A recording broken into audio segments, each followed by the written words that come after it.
You're coming through loud and clear. Okay, I guess we got 3 mics. One for each.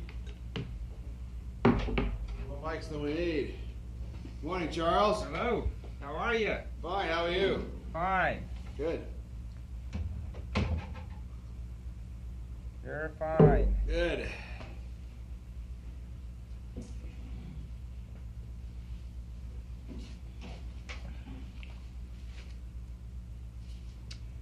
Yeah, we tried to go through this, you know, your debrief last night, the printed one, you know, this all the stuff that you guys did on tape, your tech debrief, to get those so that we try and not repeat, you know, only amplify stuff. And so we've tried to come up, we don't have much time to do that, but I hope we got most of that stuff. And Okay. if you think we're hitting some area that you think, you know, is a conflict with that, we'll yell and tell us, and we'll Alrighty. change her around. And some of the things, now there were some things that you guys said yesterday, you know, when I was in the project debrief that probably bear on some of these too.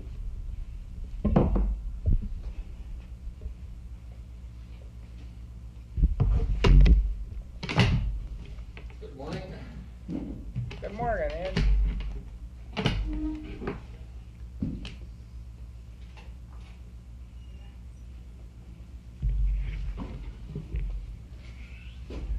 Greetings.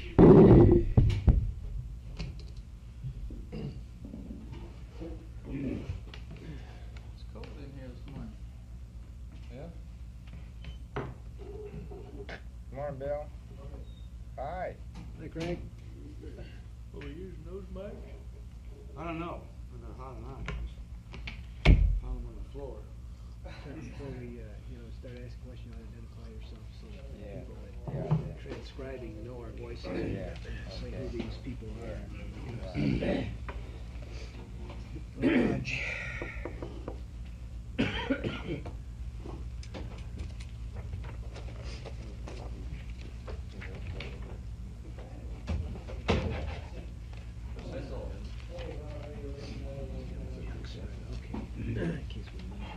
Somebody know about sources of calcium. Sources of potassium in the diet. Sources of potassium in the diet. Yeah, I'm gonna get that from somebody. Yeah, I think Smith and Rapp would know that. Yeah, I'd like to know how much we really had. Yeah, I don't know offhand. Yeah, I don't either. We don't have any. But that's some stuff I'd like. I saw a picture today. It was a lot better than the one they had yesterday. More interesting too.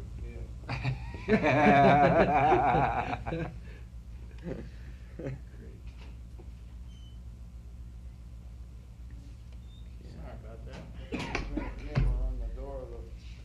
Okay, Yeah. I got some things that I thought I'd.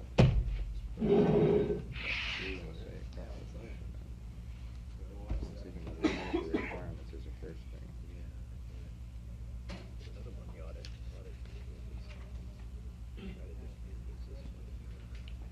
We should have. Yeah. Yeah. That's gonna be hard to do. Watch the action. I don't know. There isn't anything you can do.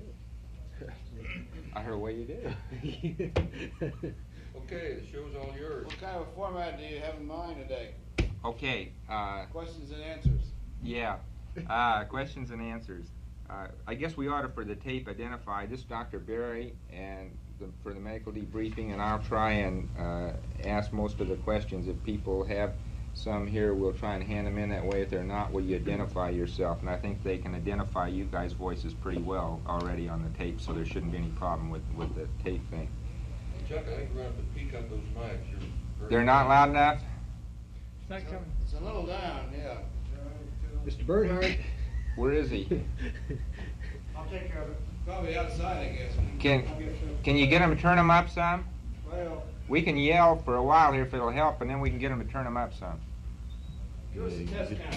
You just speak up loud. 1, 2, 1, 2. 3, 4, 5, 5, 4, 3, 2, I 1. think it's coming out of those. that where it's coming from there? Craig will get somebody in. Ah, They got Tom. Try it again. 1, 2, 3, 4, 5, 5, 4, 3, 2, 1. Test out. It's not any better, it's way down. Ah, I think the knob's wrong on this. Mark, You're you reading just it about. loud and clear back there. well, it's not coming in They're there not though. getting it loud enough in there. They're not getting it in there. Okay. We can hear them great, but they're not hearing us very We're well. hearing both of you real fine back there. They want that mic turned on. Yes, inside. Inside.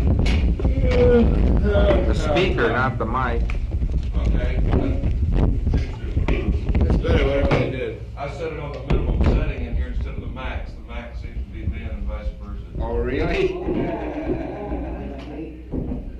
Hey, that's a lot better. Okay, that did it. Okay. It's labeled wrong. They're just screwed up in That's there. too much. Yeah. Yeah, we can hear you loud and clear now. It's great. Okay, that's good. Okay, Beautiful. good show. Okay, I'm going to start a little bit out of order here, but one of the things that sort of pervades it all is medical requirements. And in this section 27, you had some comments about the medical requirements, and I thought we ought to just get one question with you. In explaining the medical requirements, we have one opportunity to do that with Deke, of course, at the time that we're trying to get the medical requirements document published. The only opportunity we really get to go over that with you was at the 30-day debrief, 30-day briefing prior to the flight. Now, did you guys feel that you had an understanding of what the requirements were? Because when I read this, it sounds like you did not. Is that true? I think I read the forms, Chuck, and understood in general what you were after, at least the number of sessions we had. I think it's a question of degree here. Yeah. Okay. Well, one of the things which I think is a very valid thing, like Al's comments about, you should substantiate the requirements, no question about that. They should be clear. They should be clear to you in the sense that you ought to know that what you are doing is worthwhile and that the stuff is used and it isn't wasted somewhere down the line. Somebody isn't just doing it for fun.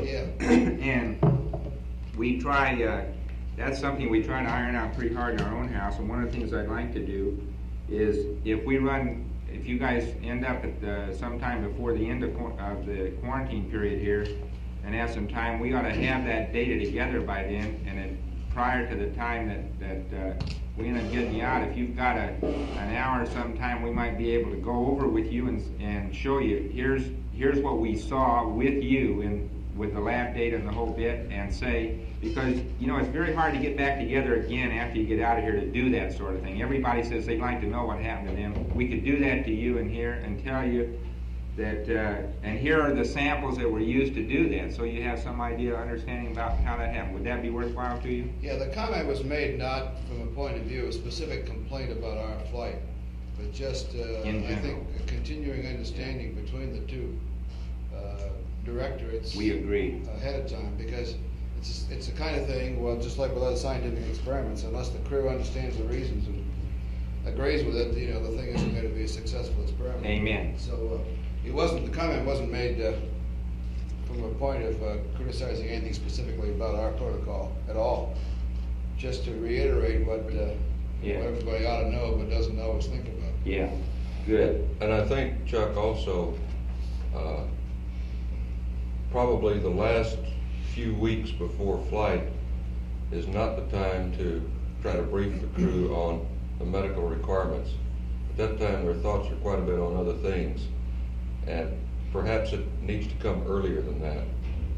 That's a good point. I think each one of us is concerned with ourselves medically, or the medical effects, the physiology of flight, et cetera, but the last few weeks, you just can't get yourself cranked up to really think about those things, except for the things that are going to happen to you so you can be mentally prepared for it. Right. I think I may have precipitated that comment, at least when we got to that area and started that, about And I guess it really wasn't a complaint, Chuck, as much as just a statement that it's a drag, you know, going through collecting urine for 24 hours and so forth. And, No question. And you know, I just wanted to toss it in that you sure hope that it's worthwhile, and I think it would be interesting to sit down and see what you're really doing with all that. Good. I think that's really needed, because we're trying to do that right now with the Skylab crews, to tell you what we really know about what happens to man, what we know from the Russian side of the thing as to what's happened on even their longer one, put the thing together and say, here's what we don't know and why we need to know it. Well, I think we understood, or I understood your need to work out the total body water bit, but the actual mechanics of how that fit into a 24-hour urine collection 6 times and all the blood drawing and how that all fit into the picture, the theoretical picture you were painting for us, I never understood that. Good. Okay. Fair enough. You know, I think everybody understands all these things. Why don't we make a specific recommendation at this point? Now, you know, all the flight crews have a training plan which is set up about the time that the flight crews are designated. It includes all kinds of things on the simulators and scientific briefings and everything else. And why wouldn't the best way to do it would actually to schedule the time for medical briefings early in the training program?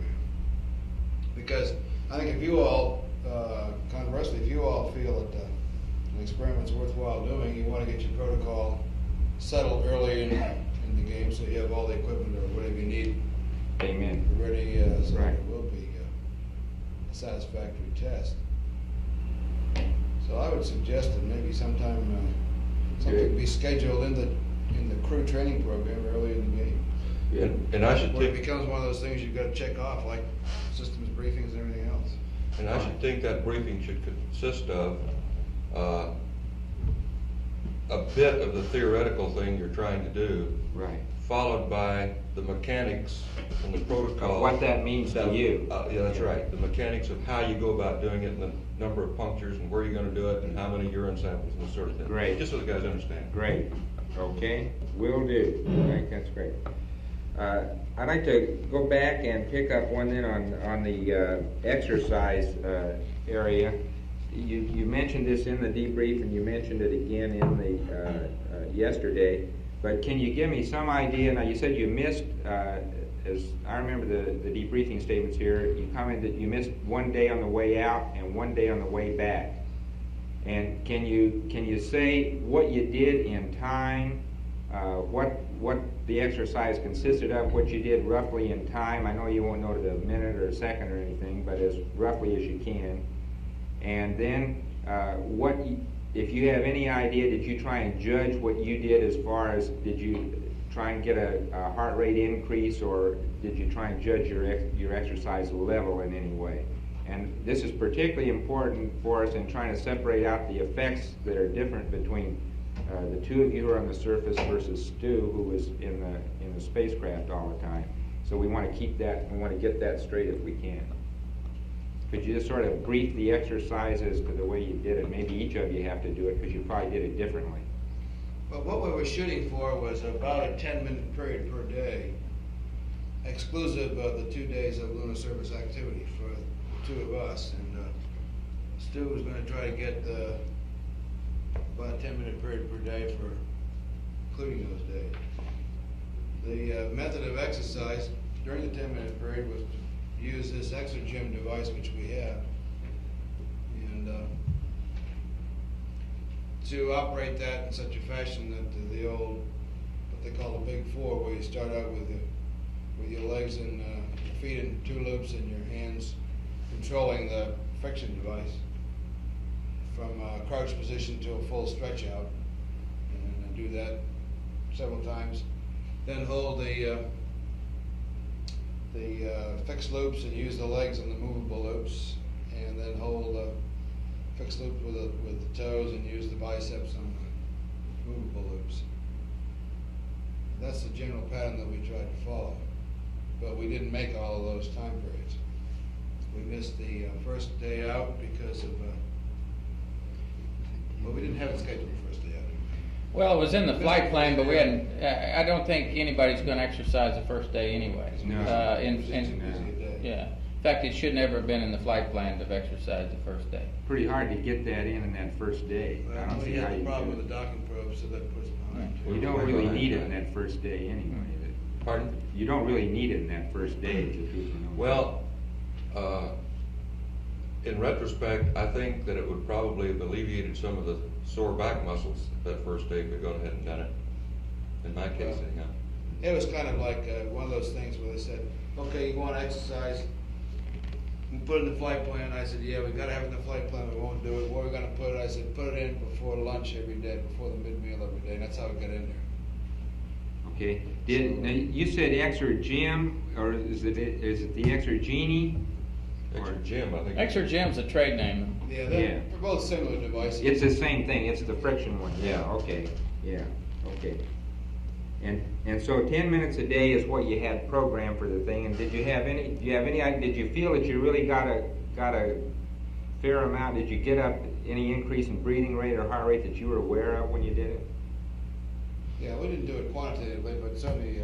Yeah.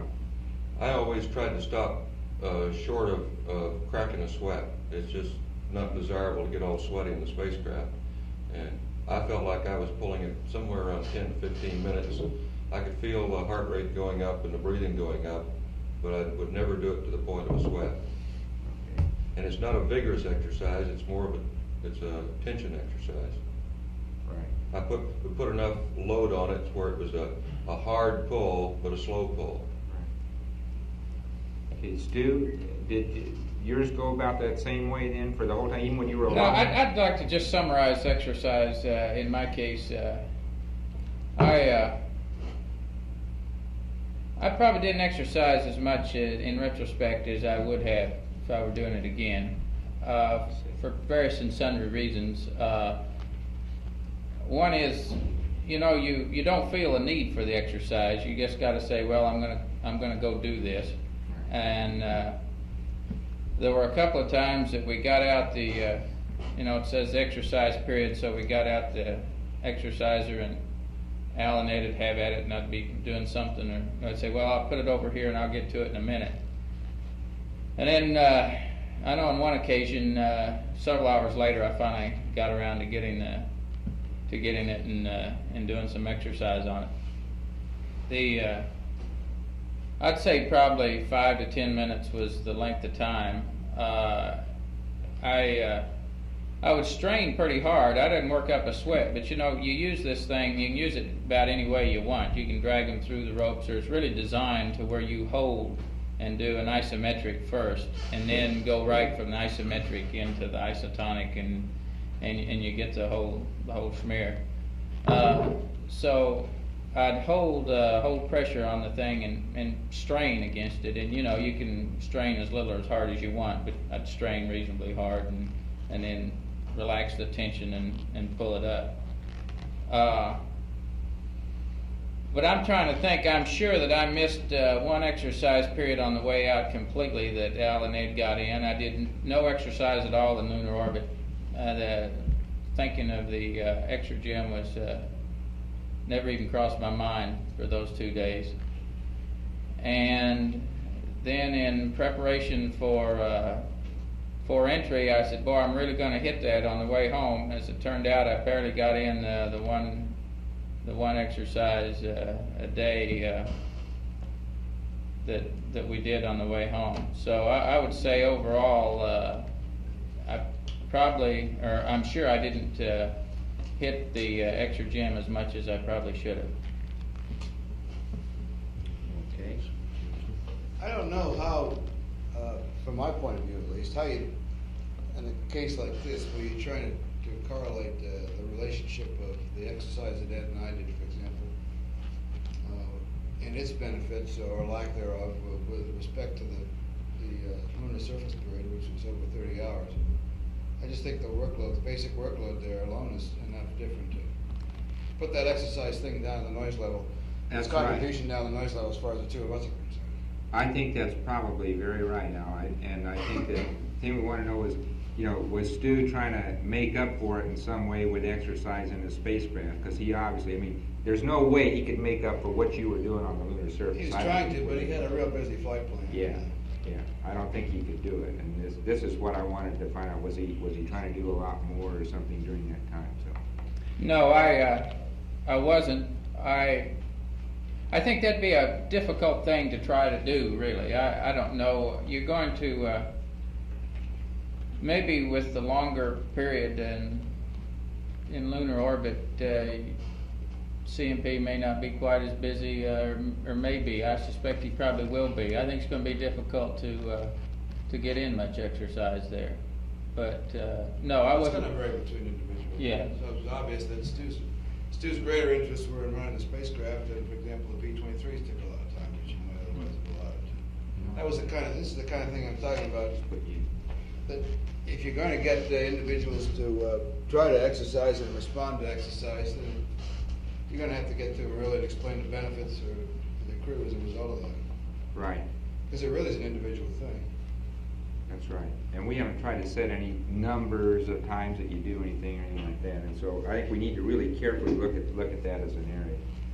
Okay, Ed, while I added one that came up yesterday when you guys were talking about Myrtle, reminded me of the problems that you had in flight with the urine, kinking of the urine hose and so forth. How much time did you make a conscious effort in your own particular case, because this is important, trying to chase down your status post-flight here, of the time that you had the in-suit urine device on? Did you have it? Me? Well, yeah. It wasn't my hose, it was kinked, you know. Right. It was Al's. Yeah. I get her twice Al's was, is that right? Yeah. Apparently all the time. All the time. We, Apparently. Oh yeah. we had it on, I guess we'll have to look back on the transcript or look back over the flight plan to know when we took it off the first time. We all unsuited at the same time, which was about 6 hours, 7 hours into the flight, all right? Somewhere in there. And we put the UCTAs on PDI morning, and we took them off only when we got back to the spacecraft after docking. And it was on for those 2 periods only. And I never experienced any discomfort. I never had any problems whatsoever that we discussed pre-flight. No symptoms, no of any sort. Great. Well, it looks like, we haven't had any, and you did well. How did you feel? That's another one we might just get out of the way. On fluid intake, it sounds like you all thought the water was great, and so you were drinking well. Were you trying to force fluids? Were you trying to consciously force fluids? Yeah, I think You and Al? in my case anyhow, Yeah. I tried to take a drink out of the water gun about every time I went by it. I did find that I preferred the juices to water, and surprisingly enough, as much as I did not care for the juices pre-flight, particularly, I didn't crave them or anything, we were drinking a couple of juices per meal a large portion of the time. I was.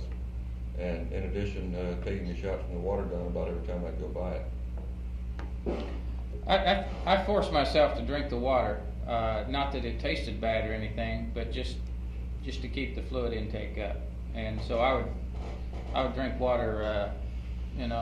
Like Ed says, every time you pass the water gun, you say, "Well, I think I'll try some of that." And one person would take a drink of water and pass it around, and would put it back up.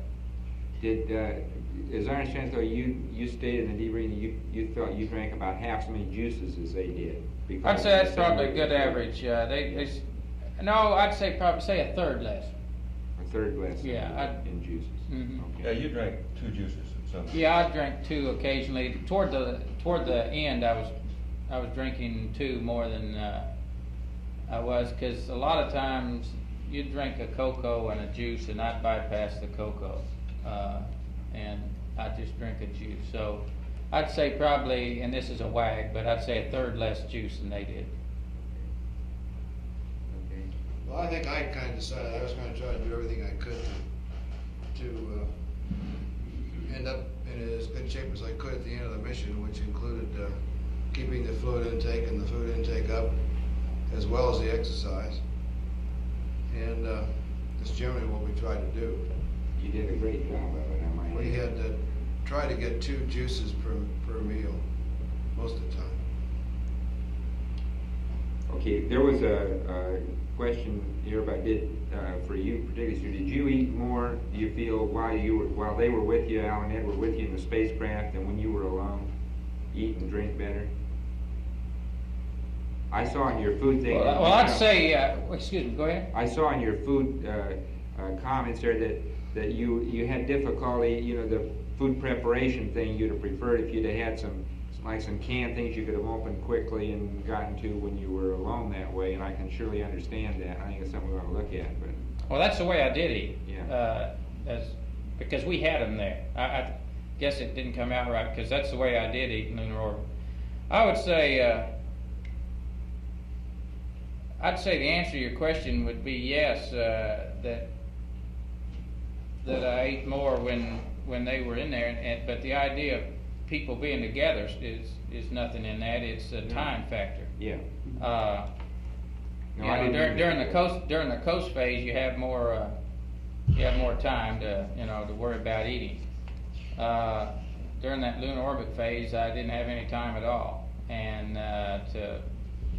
any extra time, and particularly with the troubleshooting the Hicon and so forth. So I didn't have the inclination nor want to go to the trouble of trying to mix up a meal as such, and I didn't much like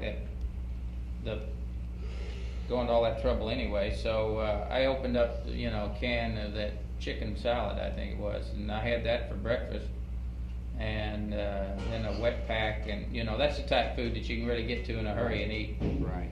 So I wouldn't say overall that I probably ended up eating too much less, but it was a little different rather than sitting down and mixing up a rehydratable pack and so forth. So the total amount you don't think was any different because you're there, but it was just different kinds of food then?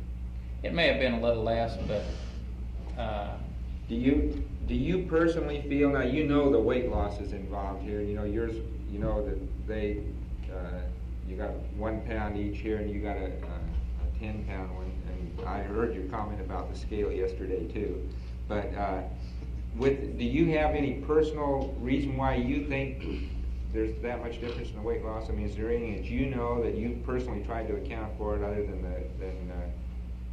food intake, water intake, or anything of that sort? no, I'm not sure that there's anything magic about the 0G or the flight. I would suspect I'd probably lost several pounds if I'd eaten that same menu and sat right here. I probably think that I was 3 or 4 pounds overweight when I went into the flight. As a matter of fact, I'm not a big eater, and during most of the time you come up on training, I drink a can of Sago and a can of V8 juice for breakfast, and then I'd eat a sandwich for lunch, and maybe drink 2 or 3 cans of beer and eat a sandwich in the evening. And yeah. I can go for days on a menu like that, and I don't know how many calories all that adds up to, but it's not really a high calorie diet, and I would say that pretty much was my diet for 3 months prior to going into quarantine. Was just about what I stated there, and then when we got into quarantine, well, then I started eating more for breakfast and eating a bigger meal in the evening. And so I think I probably was 3 or 4 pounds heavy going into the flight. And so I think the weight loss may be overplayed a little bit, because I think I had a few extra pounds, and then plus I don't think that maybe we picked the right weight up on the rolling scales. But that's neither here nor there, Well, we can probably show you something about that from when we get your lab material pulled together. I think we'd be able to give you a better handle on that as to whether, it really was something that had to do with the 0G state or not. We hope we'll be able to do that. So we'll try. Well, if I could just add a general comment, which I think reflects the consensus here, the three of us, that with respect to the food in general, the type of food, the method by which it was packaged and so on, and the degree to which we liked or disliked it was primarily a function of the level of activity in the flight plan. That the business of going into the pantry and taking time to select foods and drinks and so on is fine during the quiet periods of coast. That things like spoon packages are good if the level of activity is not too high, but certainly if the level of activity is high. The wet packs and the cans, and that's about all you want to take time to fool with. I think this is a general comment that really reflects our consensus. It was a time-consuming part of the day to prepare meals, get them out of the food box, get them all laid out, cut all the tops off of them, get all the water into them, get them massaged, and go about eating. Get the pill back in there when you're through. You know, it took a lot of time. It's an effort. You're right. And you know, it's a lot easier to open up a can in a wet pack, and then you think it's a lot of trouble to even mix up the juice. But you know, that in that way you got your meal and you're through and you're on your way. Right. Okay. The cooking problem, quotes, is still a problem. Still a problem. Which has been fairly common, I guess. Yeah, I think if you got plenty of time, you don't mind spending an hour or so. As a matter of fact, it's a very pleasant hour. Yeah. It gets rid of that time very effectively. But I would say in my case that watching these guys eat, you know, they went right down the menu, and so I thought, you know, I really should do that, but I just didn't have the inclination to eat that much. You know, even though you know in your own mind, you know, hey, you ought to do this, you know, and you ought to keep yourself, you know, eat just as much as you possibly can. I just couldn't get around to doing it. In fact, several times I'd mix the food up. And then by the time I'd eat a couple of packages, you know, I just couldn't get to the third package, and so I'd put it back in the pantry. Well, Stu, one of the things that's going to come out of that is somebody, you know, reading the debriefing itself. The obvious question comes up: okay, was your lack of appetite itself? Was it just plain lack of appetite, or did you really have any discomfort in your, as far as the gut was concerned at all? Anything that you felt was pathological in your loss of appetite due to the environment or anything? No, I don't think there's anything of that. Like I say, I think it boils down to a lot of just too much food. You know, if you bundle up one of those meals and there's just too much there to eat. Were any of you ever thirsty in flight? Did you dry. feel thirst? Yeah, you were dry quite a bit. You know, you'd have a sensation of dryness, and you'd want, and water, you know, or juice would make you want some water. Yeah. Did you, while we're at it, we might just wipe out the water thing. Did you guys drink the water in your suits? EVA? I did. Ed drank all of his. I just drank about a third of it, I guess. About a third. On the first one, I don't know how much of mine I drank. I thought I emptied the bag, but apparently the walls of the bag got around the drink tube, and I didn't get it all out because it drained down around my neck during the sleep period. Okay. I had a leaky one also, which I took out between EVAs. Okay, did you fill them up again then when you went out second EVA? Yeah. And you drank about, you think you drank about a third of yours both times? I'd say, yeah, I didn't really stop to drink too much. Yeah.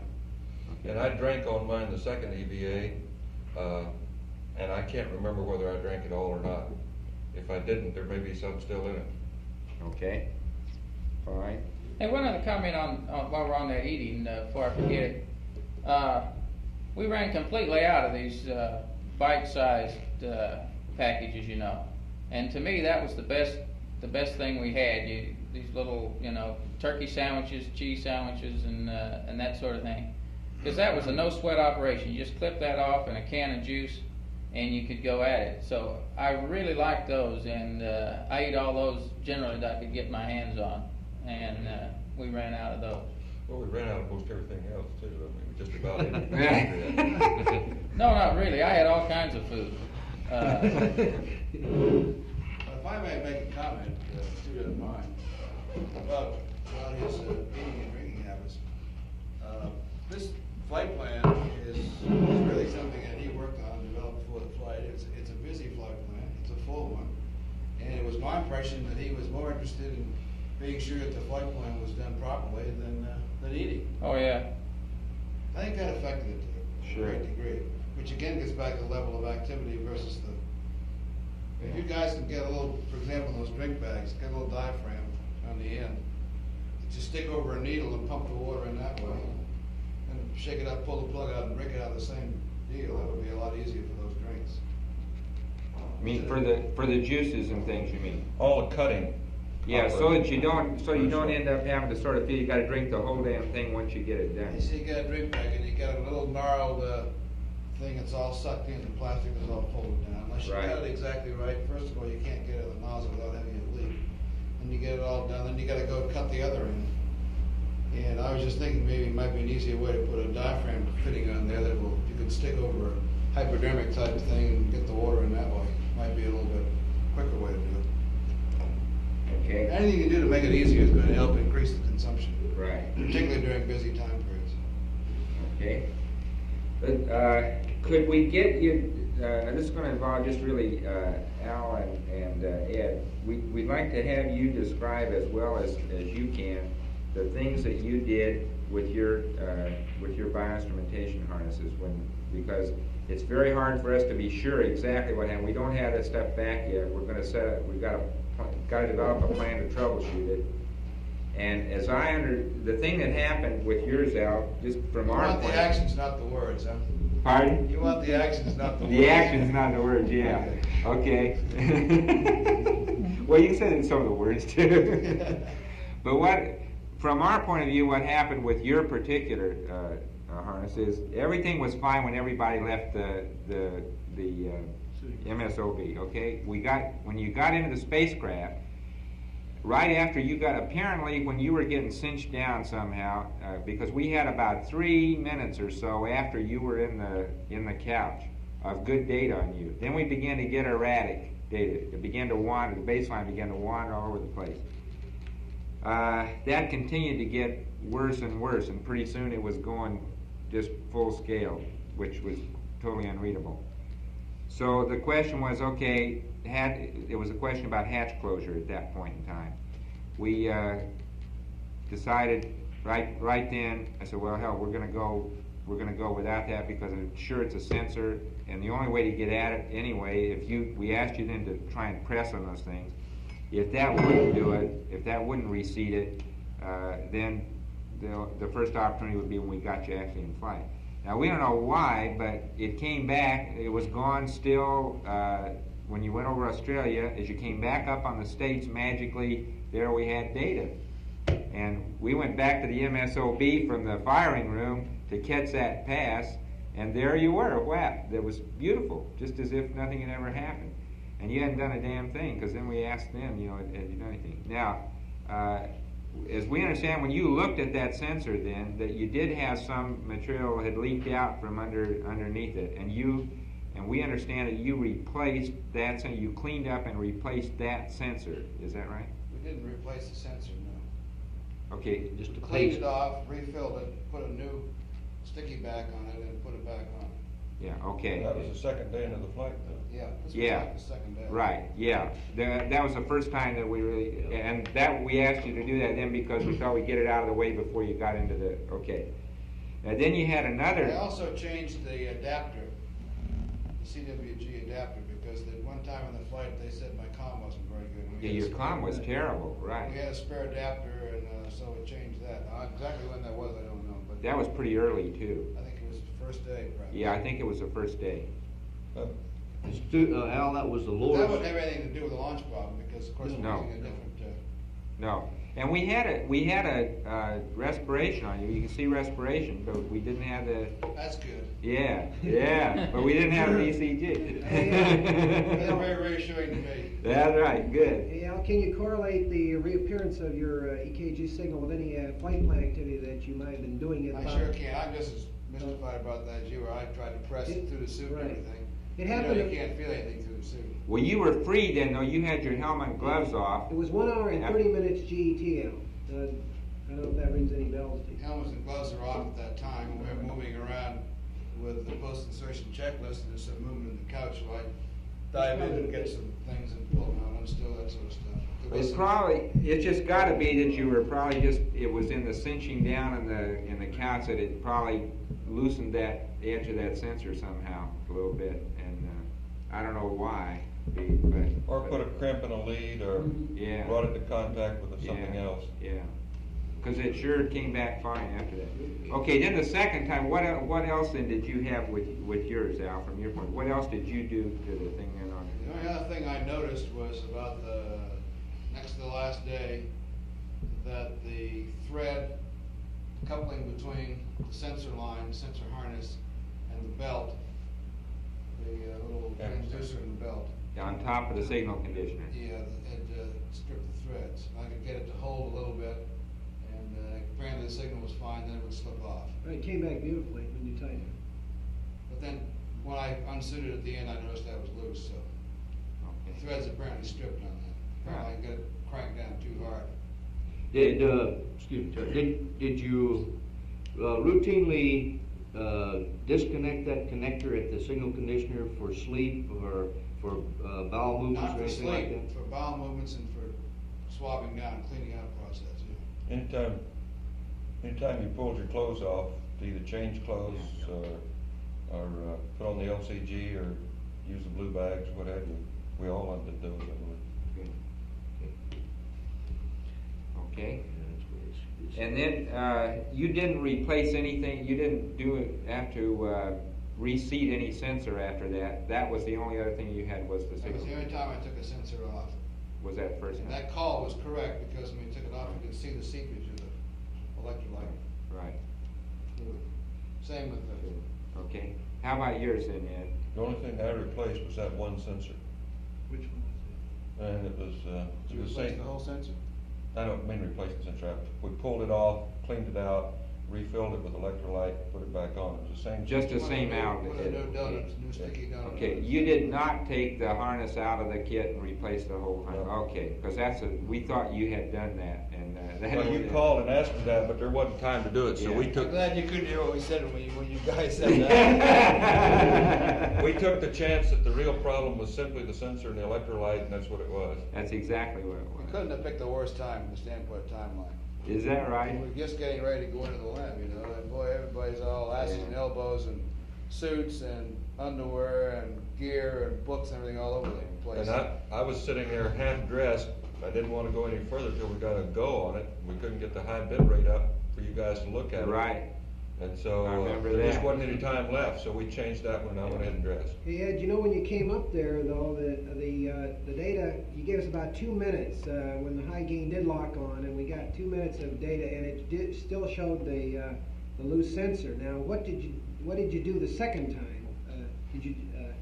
You came up, asked us how the data looked, and we said it looked poor yet, and we gave you no go on the suiting to change out the harness. I don't recall exactly the sequence of events. When I called and asked for you to check it, Yeah. as far as I know, we did nothing after that except make sure everything was cinched down and went ahead and dressed. Didn't you do something with the fluid in there? Yeah, but I had already done it at that point. We did that once. We did I changed the electrolyte. When I called and asked you guys to check it, I did nothing after that except just make sure everything was secure. Yeah, because you see, the first time you called, the data was poor, and that was the basis for the call to change out the whole harness, because we said, well, it wasn't that sensor, and we didn't have time to talk to you because LOS was coming up, so we said, go ahead and change out the whole thing. But whatever you did, they subsequently corrected it, because it came back beautifully, so we assumed you would just change out the whole harness. Sprinkle a little holy water on it. Yeah. Yeah.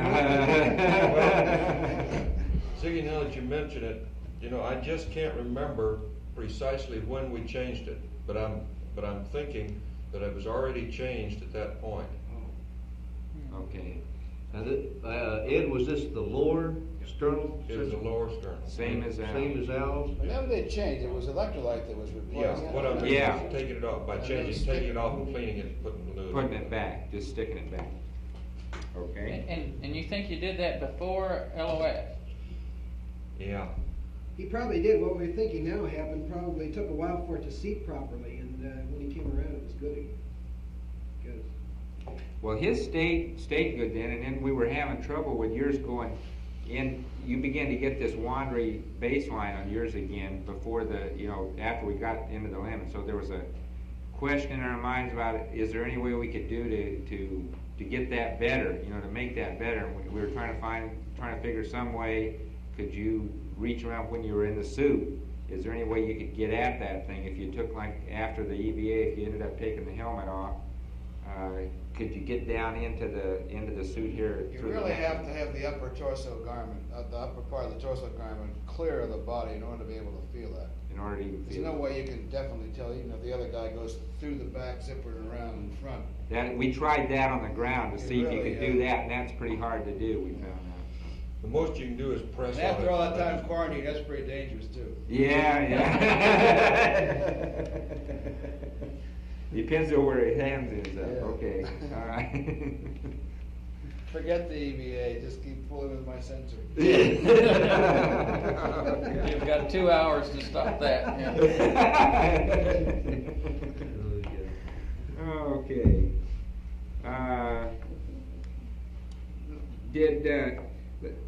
The thing we got from the sleep, and which I think is fairly well covered. If you have anything to add to that, we'd like you to. But what we got out of it is that all of you pretty well never really had a solid long sleep period. That it was broken, and it was things like a couple of hours at a time or something. And I gather that the reasons for that varied. You had some difficulty with wanting to feel some pressure. In Ed's case, I know, and Al mentioned this too, and Stu didn't like the couch, and then you ended up in the limb. The thing was being in the suits all the time, and then the tilt of the limb too. Both those things probably had a lot to do with the sleep activity. Is there anything else that you think you can add? Did you feel that you were rested enough to do the task even with the sleep that you had? Yeah, but I think we were working on reserves. Yeah, I did too. Well, there were 2 days that we felt sloppy. One was the second day out after the excitement of the launch and all that activity and becoming acclimated to the new environment. So we felt like we weren't really clicking along too well on the second day out. And then the day after TEI, although we all apparently slept better after TEI that night, I guess was probably in terms of continuous sleep was probably the best night that we had. Still, the next day we felt like we were not really organized. We were getting things done, but the little things were not being handled as neatly as we would like to see them. So these are the only 2 days we felt that we weren't on top of the blood plane. I think, Chuck, I feel that for no longer than we work for 9 days, that you can get along on a fairly small amount of sleep, and just your reserves and your discipline and everything else makes you do the job properly. But in my case, I felt very strongly that I was on reserves, that physically I was going downhill, and it was of some concern to me that I wasn't getting enough sleep. I knew I wasn't getting enough sleep, and yet I felt fairly wide awake and alert on most of the days, except the 2 days Al was talking about. But sleeping to me was a very insecure experience. Now, how do you mean insecure? You mean because of this wanting something? Yeah, wanting to feel like you, the best I can say, feel like you were in a bed. Yeah. Wanting to feel some pressure or to be lying on something. It was a pleasant. Could you turn the tape recorder on? I still. I knew we'd get back to that. It was really a pleasant experience to be in 0G during the daytime, I thought. It wasn't quite so pleasant an experience at night. Well, did you feel, that brings up this thing, did you feel, I gather from Al's comments in particular, this business of using your legs and your feet to try and hang on to something, which has been described by other guys too at some length. Did you have a feeling that was the cause of this muscle business in your back more than, because that's been described and they've never been able to really put a handle on why they felt they had that. They've had this sort of a feeling that if they could just stretch that real good, it'd be great. You think it is due to the fact that were trying to lock onto something? Yeah, as soon as That's what I analyzed it after the first couple of days. I think we discussed it, as a matter of fact. And so we started exercising and then deliberately take time out to relax, not only during the sleep period, but also try to adapt ourselves to a relaxed state during the awake periods in the seats or on the optics or in the tunnel or something. And after the second day, it kind of went away. Yeah, that small of the back problem was gone after a couple of days. Wow. And in fact, I was kind of surprised at that. Woke up that first morning, and my back had bothered me during the night. And I didn't realize that Al and Ed's back was bothering them at that time too, you know. And I said, you know, I really didn't get that much sleep, but this sounds crazy as all hell, because I can lay on that big fine king-size bed at the house, and if I get a lot of sleep, you know, if I lay there for say 10 or 11 hours, why the small of my back bothers me. Sure. And I said to these guys, I said, hey, this is crazy. I didn't sleep that much last night, but my back feels just like I'd got about 11 hours sleep. And they said, well, mine does too. And then, you know, then we got to talking about it. And but it was there, and it was very conscious to me that first night. In fact, I thought probably my back kept me from going to sleep as much as the new environment. Yeah. Rather than the 0G, because I was always conscious of my back bothering me. Did you ever think about taking aspirin or anything to do anything with that? Did you? I've never taken aspirin at all. For the 8th thing?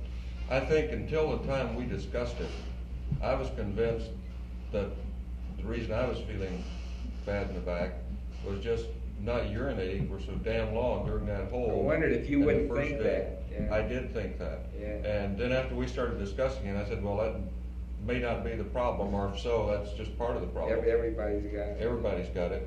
Yeah. And I agree with Al that it has something to do with the way you try to use your feet to stabilize yourself.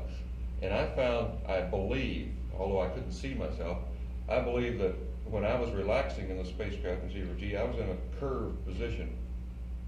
And it felt good to throw the shoulders back and straighten out, or to take the exergem and get some tension on those back muscles. Well, you tend to assume it's sort of like a fetal position. If you just totally relax, your legs will tend to float up and come up in a sort of a semi-seated position, and your hands would tend to float out about like this, and your back tends to bend some, so it tends to assume that kind of a position. If you just let all your muscles go, so you don't have any muscle float on.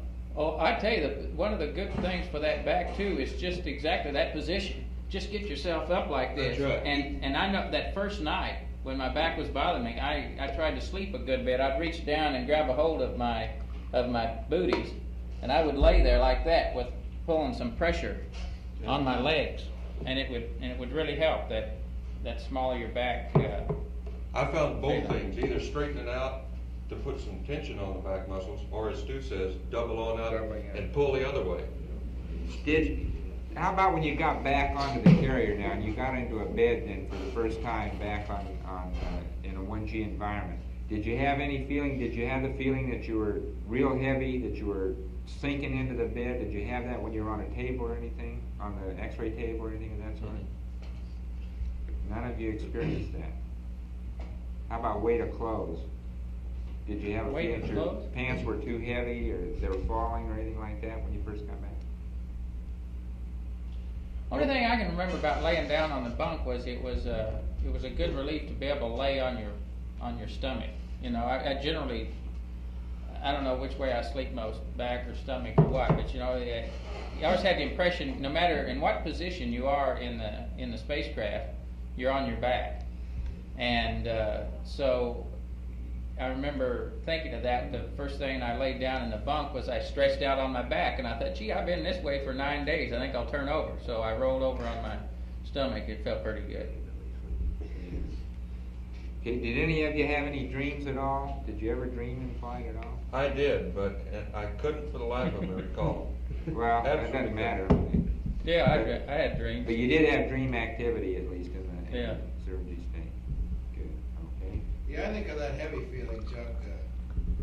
The only time I noticed it was after we had landed. We were still in the spacecraft. We unstrapped, and the spacecraft was bobbing around a little bit, but not too much. Got down the LEB right away, and the first couple of steps, combination of the rocking the spacecraft and being in 1G again, for perhaps, I don't know, 30 seconds, no more than that, certainly. That was my experience too. And I started doing some deep knee bends right away for, maybe 10, 12 of those babies, and I was right back at home again and continued to feel that way. No muscle soreness, no feeling of heaviness or anything from there on out. Did you, this feeling that you experienced when you first went down the LAB, was that all over, or was that just heaviness in the legs, or did you just feel heavy all over for a Just few feel seconds? heavy all over, I think. Just all over. How about when you first got some G on re-entry? Did you have a sensation that you had a lot more G than you were really registering?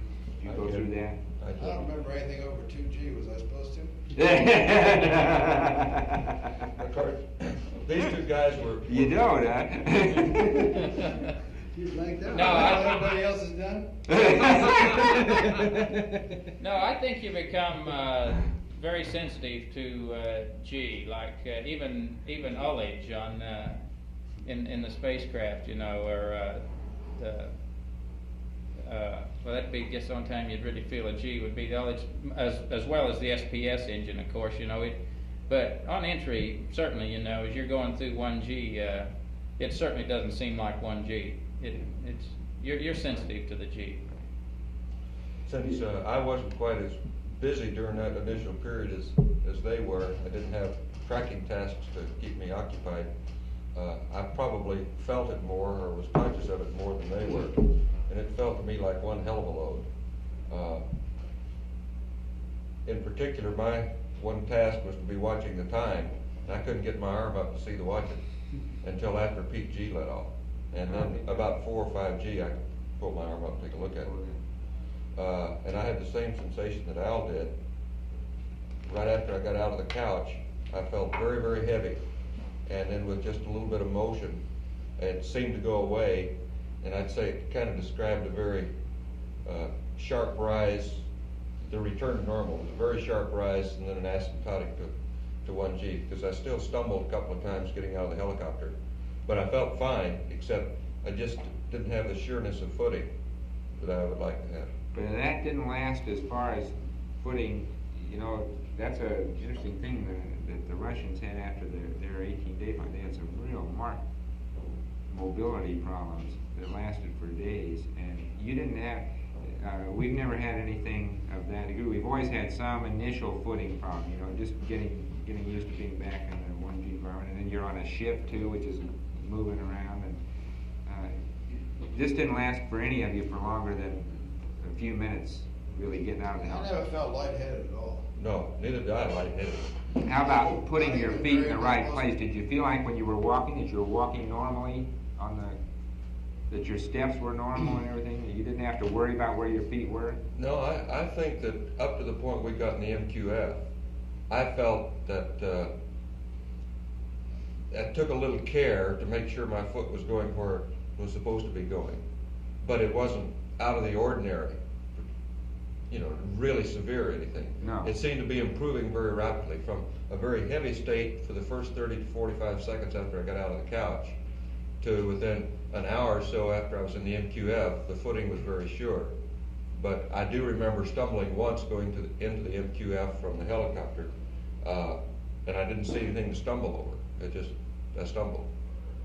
I think, hell, you'd do that right now, though. If you're going to walk out of that door with a television camera on you, and you're going to walk up to the front steps, you'd be more conscious of your footing. Exactly what I was thinking. Yeah. You'd be more conscious of your footing, whether or not you'd been in 0G or not. Sure, if you're carrying a load, you're going to look very carefully where you're sitting. Yeah. You don't want to not get knocked down. Yeah, and you in particular know that, you've just come back from a flight, and people are going to be watching how you're walking and all of this stuff. So, it's in your mind, and, you've got to walk this 30 feet to the MQF, so just naturally you're more conscious of where you're going to put your foot. Well, I may have psyched myself into stumbling for that reason, but nevertheless I did stumble. In spite of the fact that I was conscious of the fact that TV cameras were on. Okay. Did you notice any distortion of your facial features at all?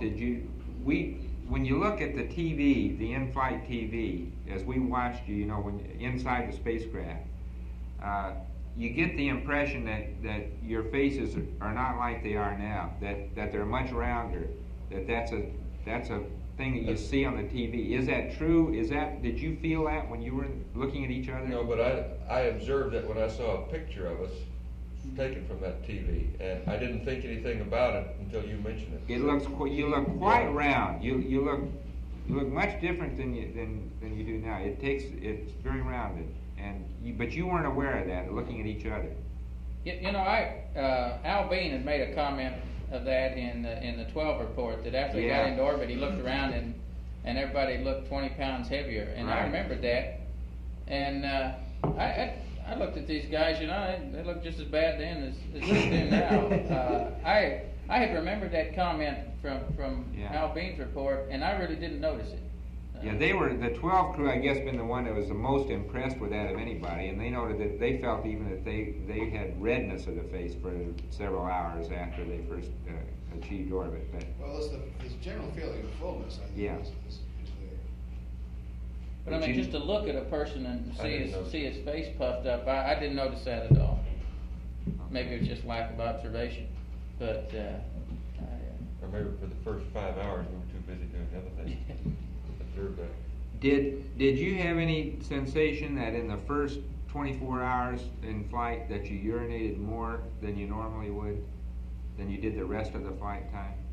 I don't know. That's a hard thing to remember, but do you have any idea that you did that at all? I went I know 7 that hours first- without it all. I never used my UCTA. That first one was a whopper, I know that. Of course, you got a lot of excitement to make it a whopper anyway, so it's hard to... No real... No feeling one way or the other on that, that's it. Okay.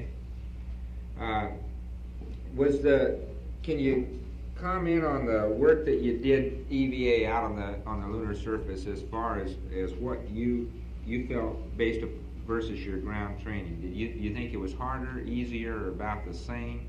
And secondly, as a second question to that, did either of you feel really physically tired to the point that you knew that you were really tired during the EVAs, even going up cone? I felt, of course, it was a order of magnitude easier than 1G training. Just no comparison at all, as we expected it to be. And as far as being tired, I think I had already made up my mind that I did not want to sweat on the moon. That I was going to keep the water up and I was going to keep rested enough so that I didn't sweat for consumables and for fatigue purposes. So I never really felt tired. I did feel occasionally that I was approaching the point where I'd have to have more cooling or take a break. But it wasn't because of a tired feeling, it was the desire to program and plan consumables the way we wanted to. And not be hot. Okay. So I felt in my mind that I was stopping short of the point of fatigue as a direct plan of not wanting to use up consumables. How about you, Al? Well, it's kind of hard to equate the pre-flight stuff with flight stuff. First place, you're not using the LCG in the pre-flight stuff, and you're lifting essentially 1G pieces of equipment around and so on. So it's pretty hard to equate the two in my mind as to whether it was harder or easier in flight from the standpoint of the total work output. But certainly, standpoint of ease of mobility and so on, as Ed says, it's a lot easier to get around. I think you travel a lot faster and easier on the lunar surface as a general comment to start off. EVA 1, I did not feel uncomfortable at any time at all. EVA 2, I think the fact that I was aware of the workload was manifested primarily in the respiration rate as opposed to anything else. I didn't feel as though the body heat was going up too much, the deep body heat was going up too much. I think this is primarily because of the circulating fluid in the LCG.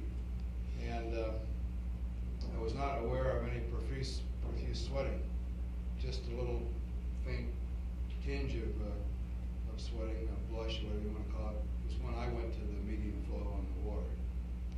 So I think, and of course, you're not really aware of increase in heart rate either, unless you specifically stop and measure it somehow. Right. So I think to me, the thing that was most obvious about the increased workload was the respiration rate. And at times, I think we suggested climbing the steepest grade of the crater that cone that we stop and take a rest. I think you all suggest that Right. as well.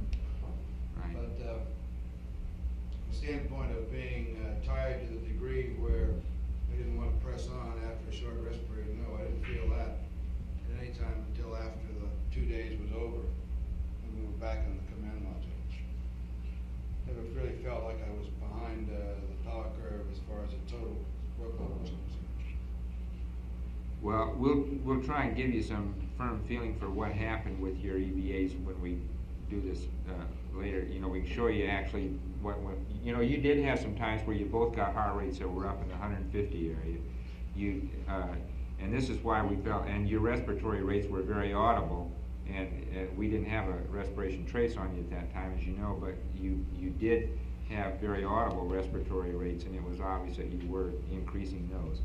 And Al, I think you began to store. I think the thing is you kept yours on men for a long time, and then when you did turn up to medium flow, you just left it there a short period of time, and it didn't kick your rate down as much because you still were maintaining some of that heat in there. Now, it wasn't enough to make you sweat apparently. And then when you started doing that, turning it on a little bit longer, each time it just settled right back down. You didn't have any trouble with it at all. But both of you came down very well. When you would rest, your rates dropped down. And that's contrary to what happened on 12, where they didn't drop down when they rested. And yours did very well.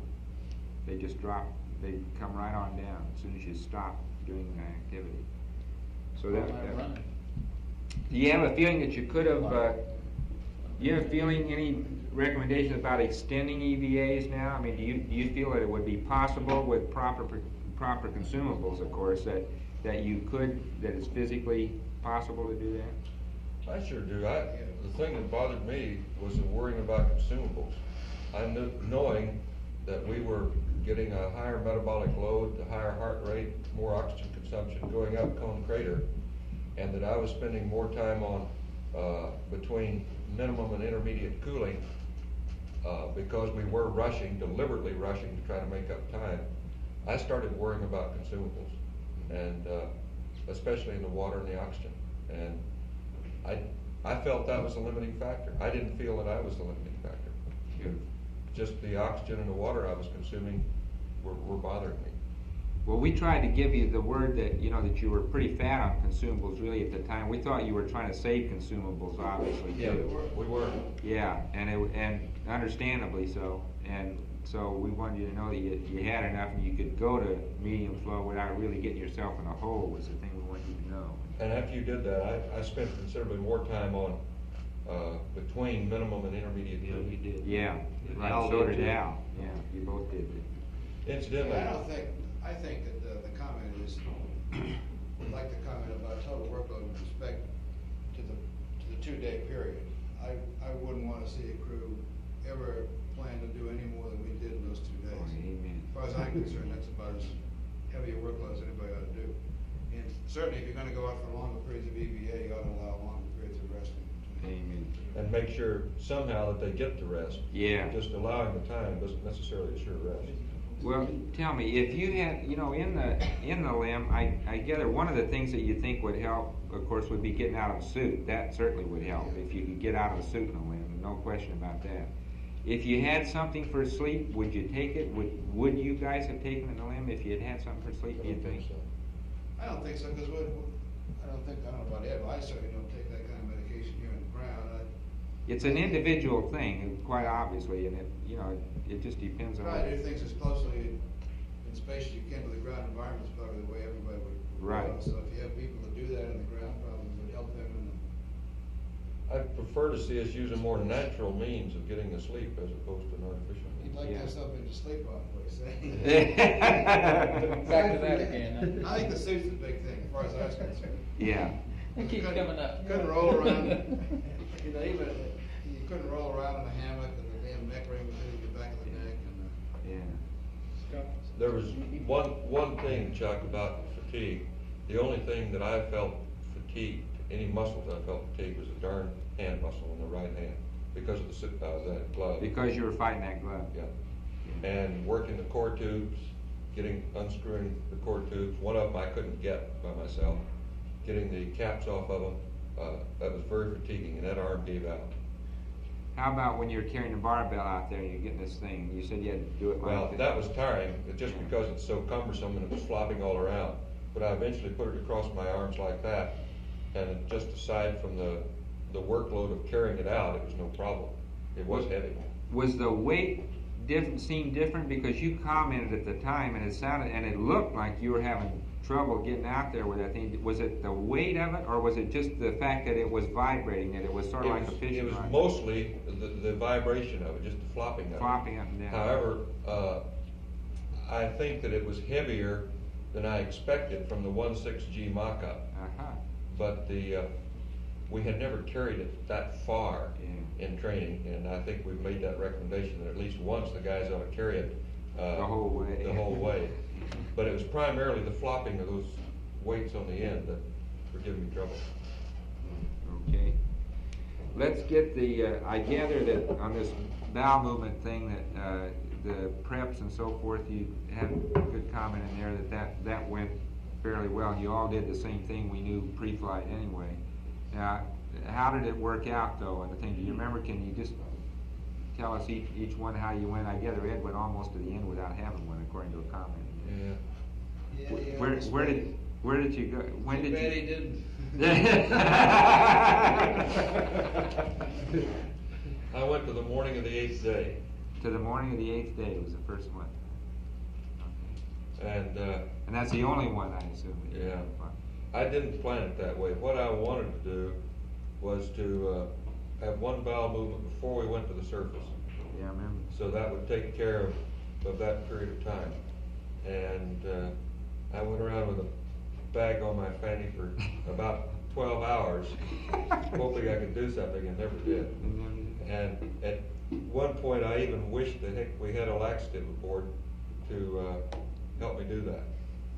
I'm not sure whether that's a good idea or not, but it sure seemed like it at the time.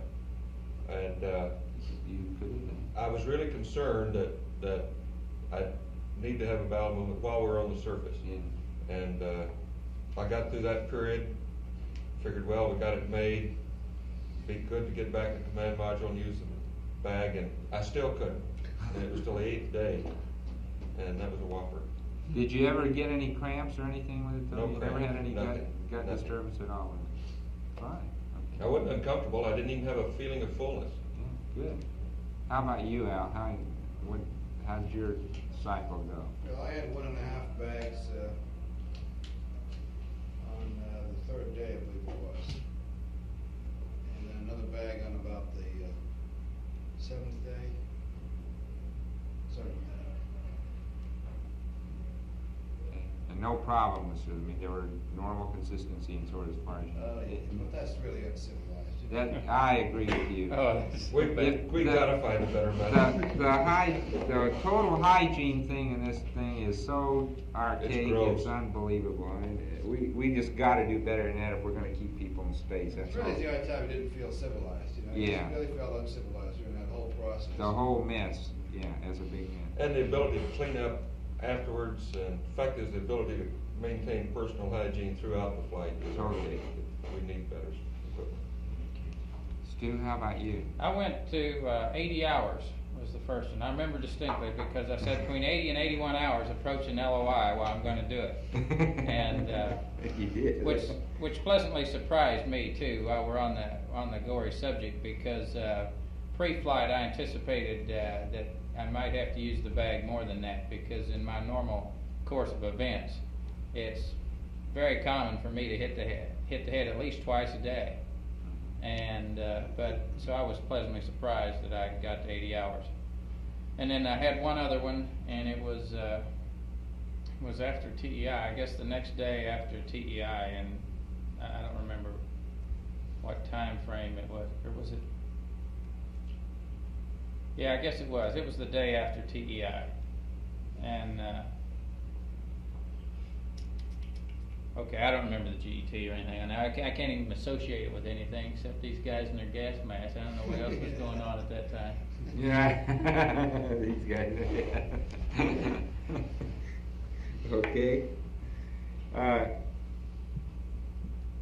when did you first start to use the nose drops? How far into the, do you remember what day? Third day, wasn't it? 3, I think. Third day. And do you feel that that was a, I'm a little bit confused about you're describing this fullness, and still, do you feel that this was a thing that was associated with this fullness that was due to the weightlessness, or do you think it was an oxygen effect, just due to the drying and so forth? And I never felt that dry. And at the time, I thought it could have been either or both. And so I just treated it symptomatically with about 1 drop in each nostril, and it was completely effective for the next 10, 12 hours. well, you could hear it. This is a fairly routine. You hear this in the guys' voices, and you know they're doing it. You know, you hear this full feeling that they have. Sometimes they get a little bit of hoarse sensation with it too, and it comes and goes. And you described it, I thought, very well yesterday. You know, sometimes in the mornings it'd be, you'd wake up and it'd be better in the morning. You know, Well, Chuck. I don't know, this is kind of a subjective feeling. I kind of felt that maybe the whole full head sensation was related to a readjustment of the whole cardiovascular system, and therefore, It is. if you could relax a little bit in the evening, it ought to help it. This is my theory. Yeah. So maybe I kind of wished it that way. I don't know. It's just a general feeling, nothing to substantiate quantitatively. And I think as far as the nose drops are concerned, it helped with the mucus, but it didn't help the overall fullness sensation. Did they work all right? I know we got a special one with Stu here, but did they work all right? I mean, did the Just like drop- it should have, or Yes, like I it cleared out expected to. with me, it clear out the mucus temporarily, a few hours. Yeah, okay. And Stu, what about now, did you just give yourself too big a slug? Is that what happened to it, or? I think I probably did, Chuck. I'm sure that's what happened. You know, I said, well, I hadn't used any up to then, but on entry, you know, and I thought, well, I think I'll just use some of these beauties. And I think gave me too big a dose in the right nostril here, because boy, my eyes started watering, and I could feel it in my sinuses and everything else. And but it lasted maybe an hour, and by the time, I guess I probably did that a couple, 3 hours prior to entry, and an hour later, you know, I think most of the symptoms have gone away. Either that or you're getting closer to entry and you stop worrying about it. But yeah, I did. I think I overdid it, and I just, you know, I hardly ever take any nose drops or anything, and maybe I just got too much in there. It's probably pretty powerful stuff. It is powerful. I know in 1G or here, if I take more than a couple of drops of Afrin, if I use drops instead of spray, I get the same effect that Stu does. Yeah, no, that's not It's a burning and a real drying sensation. Yeah. And it wasn't a lack of briefing or not trying it before flight or anything like that. I think I was just a little overzealous in the application. Well, you know, 2 drops are good, give it 4. Yeah, you know, what the hell. Did you feel that you got any? Did you get a tachycardia with that? Did you get a real increase in heart rate with that? Oh, I don't have the foggiest idea. You didn't feel it anyway. Yeah. Geez, Afrin y'all can- had the. He pumped a little more adrenaline. He got mad at us for suggesting that we usually use the gun. Yeah, I was teed off at the suggestion. Did any? You all had some evidence in your ears on the first exam when Bill saw you of having some bubbles in there. And did you have any sensation during re-entry that you were having trouble clearing your ears? Any of you? No sensation. No. It's surprising to me. I was looking for it. And surprisingly enough, I had no problems at all. Not a bit. I could feel the pressure change, but Felt like I it- could hear them pop. But you know, I did that too on my suit integrity check. I could feel the pressure. Yeah. You know, and you just sort Sure. of pop it. Hey, I'd like to make a comment before I forget about this voice sounding full. You know, I noticed that you'll do that a lot if you. I think maybe it's because the atmosphere is dry, but if you're doing a lot of talking, and then you come on, and I would notice myself sounding full, and I say, gee, I'm sounding like that, and my head wasn't consciously full at all, but I could tell in my voice that I was sounding. Hear it that in way. your voice. If you've been doing a lot of talking. Right. Well, that's true. If you do, you know, like if you end up just talking all the time, like if you end up here like in a session yesterday where you talked a lot during the DV, you may even have had that kind of thing. If you just talk a lot during the day, you can We don't have too much else to do in here, Charles. Yeah, I know. Now we're back to that. Hey, Chuck, comment on those We're looking for somebody to cut a glove. Who is it? Maybe that's gonna happen, Bill. comment on the aspirin bottles. They, the pressure gets to them and they separate into a jillion bubbles. And that emulsion is very bubbly and filled with air. As soon as you take the cap off, it comes out, starts leaking. It's a little ullage in the bottle. Yeah. Okay. And it's kind of difficult to control that stuff when you use it. That was the first time you opened the bottle or after? Always, always. Every time you open Yeah. it. What technique did they use for applying the nose drops? Okay, Clarence, so what technique did you use for applying the nose drops? How did you put them in? Very gentle squeeze, trying to get just one drop at a time out. Just put the dropper up. Put it in there and hosed it. Just like we told him to. Yeah. Good boy, Red. What did you tape those PRDs down in your suits? Tape them? You'll never believe it, Charles. We had zipper pockets. You're kidding! It's unbelievable. They were there. We pulled out those coveralls and there were zippers on them. First time we'd seen zippers in the whole training cycle. I'll be Oh, so dead. they're not on the training suits, they're just on the flight suits. Just on is that flight. it? Okay. Well, how about that? Okay. What do you know? Figuring that we had requested it way back and forgotten about that we'd made the official request and it was already in the mail and nobody knew about it. And none of the training devices were that way, but lo and behold, out of the package they came and there was it. There they were. Well, that's great. They were great too. Really nice.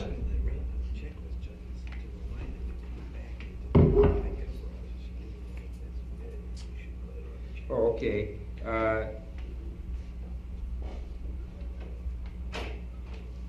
Well, I don't understand where that is. Well, when you remove your PGAs, Al, is there a point in the checklist where we should include the removal of the PRDs back into your flight coveralls, or is that not there? Or what? It already says, take all the items out of here. Oh, it does? Okay. It Yeah, says if that happens to be one that's by itself, I see. and if you forget that extra pocket's there, you'll forget it. Well, now, it's listed in there, when we take the suits off the first day. I guess, and then when you bring the suits back over, from the limb, why, a pretty rushed timeline, that, it wouldn't, I don't know whether it'd be any good to put that in your timeline book or not, because that time your main purpose is just get the suits and get them stowed. Yeah, you said you jerked them down and got them zipped up in those bags pretty fast. Right into the bag. Okay. Probably wouldn't hurt, I guess, when we list the items to take out of the suits. When we come back to the limb, we can just add PRDs in there as another item. We Yeah. list sunglasses and pencils and all the rest of the things. We can add PRDs. That's what. Sunglasses remind me. When you said you used sunglasses, you're the only one who did use some sunglasses. Corrective lenses. Is that right? I used prescription lenses. Corrective lenses. Oh, okay. When did you use the corrective one? A couple times when I had to read small print in the flight plan thing. In the command module deal. Yeah, with the helmet off all the time. I didn't use them. I didn't. Mm-hmm. I'd use it from time to time in the simulators, particularly in the LMS. The only time when I can get adapters and low light levels. Yeah. Did you have any feeling about that on the lunar surface, Al, that the light levels were bothersome to you because of that? Because that is a very typical thing. That's an interesting The point. light levels were generally higher in the lunar module. The thing that you don't simulate on the LMS is the difference between day and night on the sun and moon. How about out The on the LMS surface? is dark all the time for all practical purposes. How about out on the surface, when you were actually out on the surface and had your visor down? Yeah. Did those light levels bother you at all? I mean, did you feel that you were having any difficulties in It's The only either, problems I have is with reading small print at close distances when the light level is Yeah. low. And I had the problem in the LMS. A couple times in the CMS and the LMS, Sure. I don't know how many times I Yeah. broke them out, but I don't know, perhaps Yeah. 6 or 8 times. Try to read that damn card. It's about the only time I've ever seen you use them. Yeah, but in on the scene surface, that. Chuck, Yeah. it's either stark white, dazzling white, or it's absolutely black. Or it's So black. I don't think eyesight has a great deal to do with it at that point. Yeah, that's Yeah. right. I think you've covered most of that stuff about the vision on the surface and so forth pretty well in there. I think you've done that very well in the thing, so I don't think we need to, if we have something that comes back up for that, well, we'll get the word to you, but as far as I can tell from getting through all that so far, I think we've got most of that covered pretty You know, well. I might point out to you, if you want to pursue the visibility further for any sort of medical things, if you look at the photographs, in my opinion, they're exactly what we saw. Is that right? If you look cross sun, the visibility is great. If you look up sun, everything's glared out by the sun. If you look down sun, all of the gentle, subtle rolling and subdued craters, they just disappear on you. Yeah. But cross sun visibility is great. The photographs show it the same way. You know, just real briefly on that same subject, it's kind of hard to tell when you're looking at just negatives of these 70 millimeters, but I was looking at some of the zero phase pictures last night and how the targets would disappear at zero phase. It does it on the films also. And Same way. as it turned out, I'll have to get, see what the prints look like. But my first impression is that I didn't see much more than what the camera did at zero phase, which is going to surprise me because I would have thought different. Yeah. But I don't take that as any sort of data until I've had a chance to really see a blown up print. I'm just looking at Yeah. some negatives in here. But that's my first impression. We've always said that the eyeball can see more than the film can, but with our particular film, I think there's pretty good correspondence. Probably going to be about the same. That's great. You're not insinuating we have bad eyeballs. No, we just have good film. Yeah, That's a preliminary opinion. Hey, on the sunglasses, I guess you got it. As far as I know, nobody even broke their sunglasses out. Right. And you didn't feel you needed them. No. Right. Well, I think the only time we needed them was when there was sun shafting in, but in PTC, just wait a couple of minutes, it'll be gone. It goes away. Okay. Ed, there was a time at 196 hours where we lost your respiratory, so your CPN. Did you notice whether was the signal conditioner disconnected then, or was there a sensor loose or anything? Did you No, notice? there was nothing different. It just quit, apparently. It just quit. You couldn't see anything obvious as to why. No, I went down and went over the whole system. We checked the sensors, checked the belt, checked the connection, and we were getting too close to entry to really do a great deal of troubleshooting. So. No, there was no point to do it then. And, okay, fine. Well, we're going to check those things. We never had a signal conditioner as such fail, and that's one of the things that's sort of interesting. If it wasn't a sensor problem, we want to be sure and check those signal conditioners out. Okay, I think we've got most of this mobility thing done in there. While we're talking about that biomed belt, let me just say that I think my urine bag problem, the UCTA problem, is kind of related to that belt in that, the UCTA is held by that elastic strap. Right. And I think the problem in getting that hose length correct has to do with the fact that the UCTA doesn't always end up in the same place. You try to get it below the belt so that it doesn't get on top of it and increase the dimension any more than you've already done. And I think in doing that, I probably wore it a little more, wore the gun down the hip more maybe. Yeah. In retrospect, if there's some way that thing could be fixed, just In like the biomed place. belt is fixed, then it wouldn't move up and down, and therefore you can adjust the hose length a little better. I wore mine differently. I wore mine over the bio belt. That may be the Yeah, difference. well, I think it's a question of fixing the vertical height of that thing, so you can get the right length in the hose. Because mine was up and down, and I think when you reached in, you probably found it was Yeah. sagging down as a result of being full of fluid on the one hand, but also because I used to wear it below the belt on the other. Yeah. But his hose had a definite kink in it. It came out of the fitting and just made a sharp kink, and it was bent, just like it's kinked, just like you see the hose. Yeah. Very good. Did you feel any real dryness of skin as such, or dryness of your lips or your nose at all? Did you ever have any sensation that way? Not exceptionally for me. I sure didn't have any obvious sensation of dryness. I don't know whether Stu did, I noticed his lips were cracking about the 4th or 5th day after we got back from TEI. But I don't know if you done it or not. No, I didn't feel dry. In fact, I noticed the cracking in here too. But no, I didn't feel any dryness particularly at all. Okay. I think we got these all covered. Did they talk to you about the Phil Chapman wanted to tack on the light flash thing on the end of this thing here? Yeah. So if once you tell them to come on in and let them get that out of the way then. Hey Chuck, just real fast on, I know you've got to take the data and you're looking ahead to the longer flights, and I'm not trying to downplay it, but this weight loss, I think in my case, I don't want it to be misconstrued. I was just sitting here thinking, I weighed less after our field trip to Iceland than I did after this flight too. A weight loss of me of 5 pounds is no, just comes and goes with no problem at all. Well, that's why the body water things are going to be pretty important. Yeah. To know is that really it? Is it really a total body water loss kind of thing? That'll be a real important plug to hang on there. That's why we'll go over that with you so that it is clear. Mm-hmm. We won't have total body water or extracellular fluid space until after quarantine. That will be done in Baylor. Those are beta beta emitters. emitters. We're just doing the gamma counting here. Why can't we get it out? We'll argue that with you later. We're just not equipped. Let's get it out. I'll talk with you later. There's a scientist. Let's go. Where's Phil?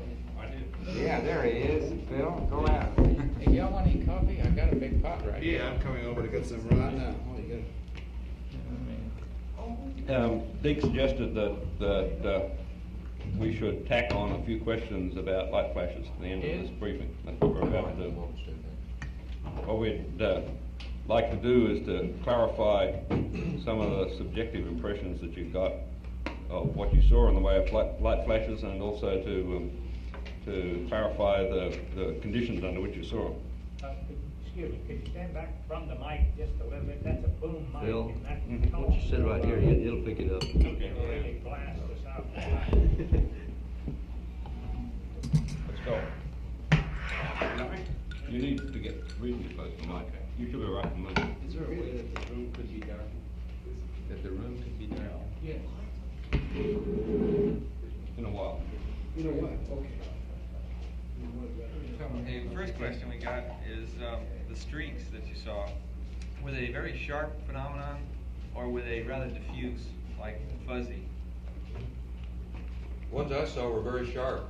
There was no mistaking what it was. It was a streak so long, instantaneously disappeared.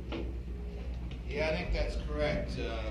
Both the single streak and the double shot appeared to be very clear to me. They were quite clear, and I think I made the comment over the loop that most of my streaks appeared to be on the periphery. And for the first several days, I got the impression that this direction was predominant. Later on, it appeared that I don't think I could get that good a pattern, but that was my first impression for the first couple of days. The next question is, was there any apparent direction of propagation? And could you tell it was coming from one side to the other, or was it just a flash? Several times you did say from the left to the right or something like that. Tried to correlate it, but in my case, I couldn't really correlate a pattern out of it. Yeah, I would think that the time period in which we tried to report them streak by streak, flash by flash, was representative. And it was my feeling that it was generally random during that time period, and therefore generally random throughout the times that we were noticing them. No, I meant, could you detect that it was moving from one side to the other in general? Yes. It was moving in a specific Oh, flash. a specific flash, yes. But you could see it as a travel from one side to the other? Yes. You I really think we could? tried to report it that way, didn't we? Yes, Yeah. you did report it. That's the way That was impression we puzzling get. us because it happens, it has to be very fast, you know. Isn't that question kind of redundant then? Don't believe you.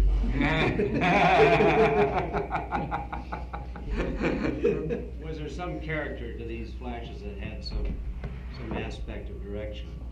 I mean, were they all the same rod shaped, or did they have a tail on them? Well, what I saw, what I reported as a streak was simply that. Now, maybe the way we determined the direction subconsciously was that it was a ball of light moving in a direction, leaving a tail. But I can't say that for sure. All I reported was a streak, and I had the impression of it moving from one direction to the other. And I reported that direction, and I can't clarify it much more than that. Maybe while you're asking a question, if we just douse the lights, I think they can see this in the darkened room. Let's just try it. The idea is to try to see whether this is what you saw or similar to it. I think you need the lights out there. Well, can you see anything? Yeah, except that's what it looked like, except it was traveling. In other words, it started out and it definitely progressed across the field of view. Direction and motion per individual. Was it that bright? Yeah, except you're not traveling. It was traveling. You saw it as a point I that never made did a see- streak. I never did see two simultaneously either. Neither did I. Now, you have two streaks on that, I never saw that. At one time you said you saw a semicolon shaped thing. So what? A semicolon.